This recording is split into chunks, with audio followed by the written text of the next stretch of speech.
How many remember the woman who survived World War II? Her name was Corrie ten Boom. And she was the author of Hiding Place.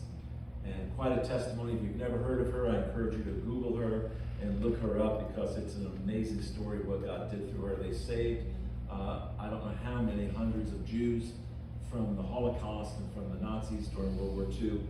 They were eventually, her and her family were eventually thrown into prison, and her father died there, and her sister died there. Everybody else was scattered, but God saved her through it. It was a miracle she was saved. She was supposed to go to the gas chambers, but they had a clerical error, and as a result of that clerical error, she ended up being saved. And in her latter years, she went around and spoke all over the place. And she said this, she said, never be afraid to trust an unknown future to a known God. Isn't that good? Never be afraid to trust an unknown future to a known God. I don't know what's going to happen tomorrow, but I know God. I know him. He has revealed himself to me through his son Jesus. He's no respecter of persons. What he's done for me, he'll do for you. And he knows what's going to happen tomorrow. I don't, but he does. Never be afraid to trust an unknown future to a known God. And then C.S. Lewis, probably one of the best theologians of this past century, he wrote this: the future is something to which everybody reaches at the rate of 60 minutes an hour, wherever you are and whoever you are. That's the future for you and for me. This morning I want to talk to you out of Romans 28, but the backdrop is the life of Joseph. Joseph in the Old Testament. Joseph's life was anything but peaceful. And you can read about this in Genesis chapters 46 through 50, somewhere around there. Joseph's life was anything but peaceful. It was complicated, really, by youthful folly, by broken dreams. How many of y'all have ever had broken dreams? Right? By mean-spirited people in his life that he thought, was wrong. He was sold into slavery by his jealous brothers. He was thrown into prison on false charges. His boss's wife wanted him, and she tried to seduce him, and he said, I'm not going to let that happen. And he ran from her. Sometimes you got to run. And she grabbed a piece of his clothing as he ran, and then she showed that to her husband and said, this guy tried to do this to me, and he was thrown into jail. And you're like, come on, God, what are you doing? Help me here, right? So he's sold into slavery by his brothers. He's thrown into prison on false charges. But the crazy thing is, he remained a man that was remarkable for his lack of bitterness. Right? He was not a bitter man because of the things that happened to him. He also did not have a lot of regret. There have been times in my life when I have been tempted to be very bitter and regretful. How about you? Right? Instead, Joseph began to see God as the great engineer behind even the worst circumstances.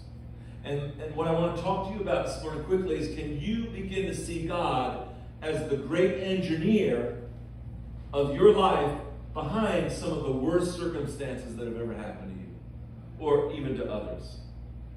And then in Genesis chapter 50, Sam, if you'll bring it up, Genesis 50:20, in a final confrontation with his brothers, you have to read the story. He didn't reveal himself to them right away, but in a final confrontation, he graciously said to them, what you meant for evil, God meant for good. What you meant for evil, God meant for good. And I have to tell you, that is theology. If you want to be taught theology this morning, look at Genesis chapter 50, verse 20. You intended to harm me, but God intended it all for the good. He brought me to this position so that I could save the lives of many people. Wow. That is great, great theology. It's astounding. It's packed into that statement. God meant it for good. Can you say that with me? God meant it for good. One more time. God meant it for good. So what does that mean for you and me today? Well, let me tell you what it means firstly. It means, if God meant it for good, it means that you and I can accept our past. We don't have to live there, but we can accept it.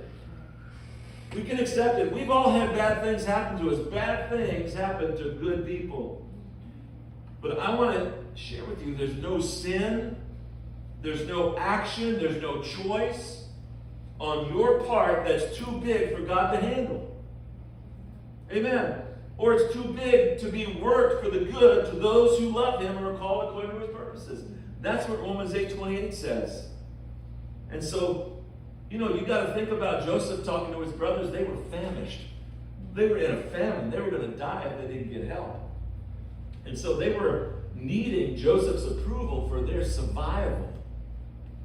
I mean, we're not there in this country yet, but we could get there. We could get there. And his brothers began to realize that even though we did evil, God took our evil and made good out of that. The former president this week was arrested and arraigned, and they gave him a mugshot. And I don't know where you're at. I'll tell you where I'm at. I'm not a fan of that former president. I did vote for him. I don't tell people how to vote in church. When I preach, I tell people vote for Jesus. But I don't want to vote for that guy again. I don't want to vote for the other guy either. I'm in trouble for this next election. I really am. I don't want to vote for either of these guys.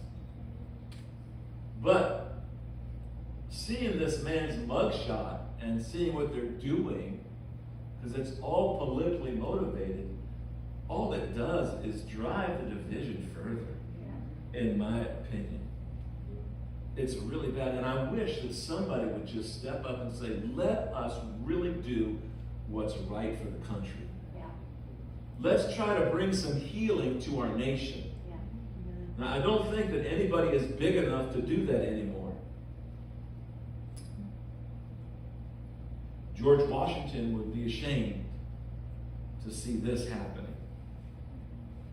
Be ashamed to see this happening.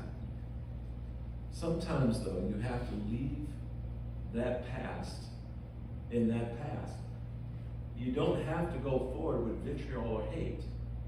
You've got to accept that even though people meant evil for me, God can still bring good out of the evil.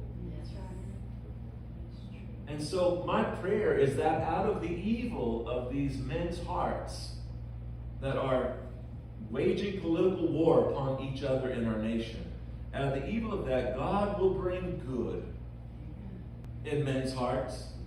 God took a king named Nebuchadnezzar and made him into an animal and made him eat grass. Think about that for a minute. That was the first salad diet that came about. Nebuchadnezzar thought, I'm the king around here. You can't do nothing about me. And God said, hold on a second. You ain't the king. God puts kings on thrones, he takes kings off thrones. God puts a president in the presidency, he takes a man out of the presidency. Or a woman. Come on now. But hear me this morning, knowing that what someone means evil, God can make good out of it, can help us to accept the past. That's first. Hi there, I'm Sam, and I hope you really liked that video. Please remember to like, comment, subscribe, and hit that notification bell to be kept up on all of our great content. Have a great day, and God bless.